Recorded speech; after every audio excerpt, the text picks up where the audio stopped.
There's a number of things about Arizona that are problematic for Donnie Trump, not the least of which was that mayor, a Republican mayor, took the stage with Kamala Harris and Tim Walz today, reading a statement about how the Republican Party has changed, is what he said, and he can in good conscience support Donald Trump, and he's supporting Kamala and Tim Walz, bro. Now, I really got to say, I think we're hitting a watershed moment here, guys, where I believe that Trump's rampant toxicity, I believe his toxicity and his doom and gloom and his xenophobia and his anti-LGBTQ nature and all of that has been brewing, this red pill shit fueled by Trump and Andrew Tate and libs of TikTok, it's all crashing down. Because I believe Republicans and Democrats alike are going to realize that we need populist programs that help workers and families, period. And it doesn't need to be as divisive, that we can all get together and get behind this black woman and this white school teacher, and we can get some shit done and make our lives better. And Donald Trump and these rich bitches, their fucking billionaire set, these business moguls, those guys, bro. Let's tax the fucking shit out of them, make them pay their fair share, start taking care of our own. I believe we are in the midst of a revolution, guys. And I, for one, am pretty fucking excited. The latest polls show Kamala Harris has taken the lead in Michigan, Pennsylvania, Wisconsin, Arizona, and Nevada. The polls are coming in. Trumpy is going down. The crowds are crazy, dude. They are nuts. Look at this. This is 4 hours before Kamala takes the stage, guys. Oh, Lord. But now, look, they're insisting, because Kamala's ahead, that Trump's going to win. But dude, these polls, though, Hillary didn't go to really any of the battleground states. She wasn't campaigning like this. This is a movement. We all kind of felt like Hillary was going to lose. I did. I started seeing it in, September, that Hillary was losing, that Trump was running Bernie's campaign. We got to pretend like we're down by 100. Kamala needs to stay on the campaign trail. Hillary was way relaxed. Look at this. Look at this line, right? You see the water station set up so people can get waters and Gatorade? Holy shit, bro. Look at that line, dude. Oh my God, bro. That shit is crazy. That is something to behold. I'm getting real tired of a lot of these mega influencers that are suddenly now doom pilling. We love watching you burn. Kamala psyop is exactly this, and you're falling for the it. psyop. Okay? I'm not going to call anyone out by name because, it's not helpful. It's not a psyop, guys. I mean, we see this. You see Arizona. You see her taking over the polls. This is not a psyop. I get it that these clowns, what they do is every time something goes against the way they want it to work, every time it's like out of their control and they come to terms with the fact that they're degenerate, that nobody likes except a bunch of weirdo, hateful, faux Christians. When they realize that, they start thinking it's a psyop. It has to be. I mean, there's no way that the whole world couldn't be behind their ridiculous, platformless, degenerate, hateful, Jesus bedridden nonsense. That's what they think. Oh, dude, it's got to be a conspiracy. And all these polls that are coming out, they have one goal, and that's to make you panic and make you demoralized. Yeah, you should fucking panic, you bro. Give up, and you guys are falling for it. Oh yeah, it's look so at him. He's obvious. not How panicking. can you not see this? Stop tweeting about how, oh my God, the polls. Oh, Trump's got to make a major change. No, dude, the cope here, because look at what he's saying. Dude, he's going down the Trump land as saying Trump doesn't need to adjust. Guys, if Trump doesn't come up with a brand new fucking strategy, if Trump doesn't stop the doom and gloom, the Hannibal Lecter, dude, Trump is finished. He's going to be done, bro. He cannot just run the same campaign he ran against Biden and watch the Democrats develop a movement.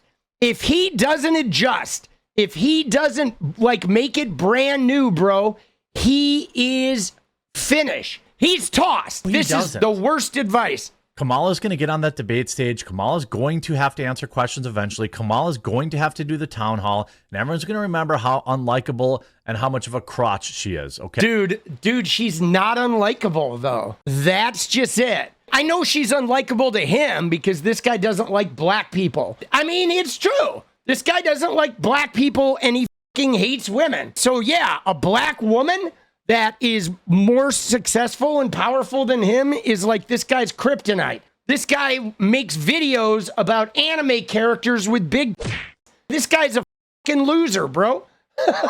He's probably humping these squishies when he's not, streaming. He's back there pounding the fucking Sonic. Everything's a war to these guys. Everything is a crazy culture war. It's coming back to haunt him, bro. At this point, I don't know if they can turn it around. I honestly don't. I'll be honest. I'll tell you why I think the Republican Party is cooked. Number one is J.D. Vance. And the problem with J.D. Vance is he is weird. He is awkward. He doesn't socialize well. He doesn't fit in. I mean, think about it. He went from like calling Trump Hitler to being his biggest suck up. Anybody who does that kind of transition is like weird and awkward and transactional. Transactional people don't play well with others. They're great at moving their way up the ladder in transactional environments, but you take a transactional person and go have him give a speech to inspire regular people. It doesn't work out. He was weird enough that everybody believed he might couches. You look at his answers lately. What makes you happy? And he yells at the reporter. Why should they drink a beer with you? He couldn't answer the question. He's weird. He's DeSantis level weird. We saw what happened with DeSantis in the presidential campaign. He fell like a brick free throw because you can't run for president without a load of charisma. You can't be part of the ticket. You know what I'm saying? You need to have some charisma. And while they're talking about Hillary, that was another problem with Hillary. She picked Tim Kaine as a running mate. Horrible mistake. The guy had zero charisma. So that's one. This J.D. Vance genuinely is weird. He's not just called weird. The guy is weird. That's a huge problem. Number two, why they can't turn it around is Trump cannot admit he made a mistake. He will not, under any circumstances, say he f***ed up. He won't do it.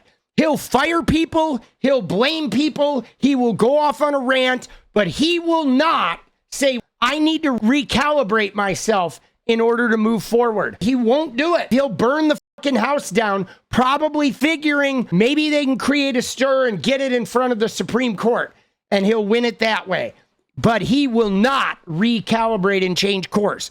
He'd have to change. He'd have to actually get more positive and moderate his message. Not doom, gloom, Hannibal Lecter, gang warfare, World War III. He'd have to become a brand new hopeful Trump. And he'd have to continue that extensively. Number three is I think Trump is out of energy. I think he's kind of beat up a little bit. I don't think he has the energy and stamina to campaign the way he was campaigning. So Trump's last rally was 3 weeks ago, July 20th. When you look at 2016, he had 137 rallies in the general election. Look at what Trump was doing. He had a rally on the 25th in North Carolina. The 27th, he did 2 of them in Pennsylvania and Ohio. The 28th, he did Iowa twice. Then he did 2 in Colorado the next day. He did Ohio and Pennsylvania the day after, Virginia the day after, 2 in Florida the day after. You see this? Portland, Maine. You see his schedule? Every day he was doing 1 to 2 rallies. He was out and he continued this relentlessly. Look at it. Almost every day he was hitting a swing state every single day. He's not campaigning, guys. He's not. He's beat. He's hiding in Mar-a-Lago and having the press show up to him and him going off, making an ass of himself and looking like he's having a mental breakdown. Dude, I think it's his age. He's too old. I think he feels super defeated after Biden left because all of a sudden he's completely unprepared for this opponent. And she's a black woman. And what's more, though, he got shot at, guys. I think he's actually scared. I think he's actually like, bro, even when you're a sociopath like Trump, I think shooting at him scared the shit out of him because it was a Republican too. He's like, holy bro, my Secret Service team. He's finding out that they knew the guy was on the roof for like an hour.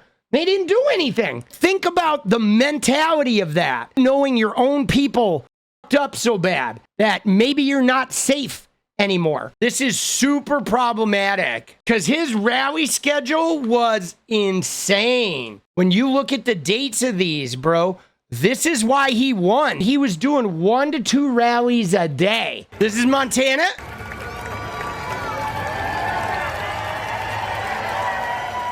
Yikes.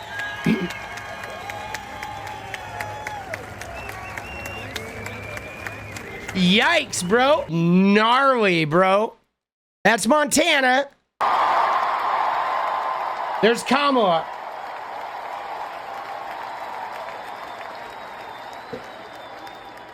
Dude, he is cooked.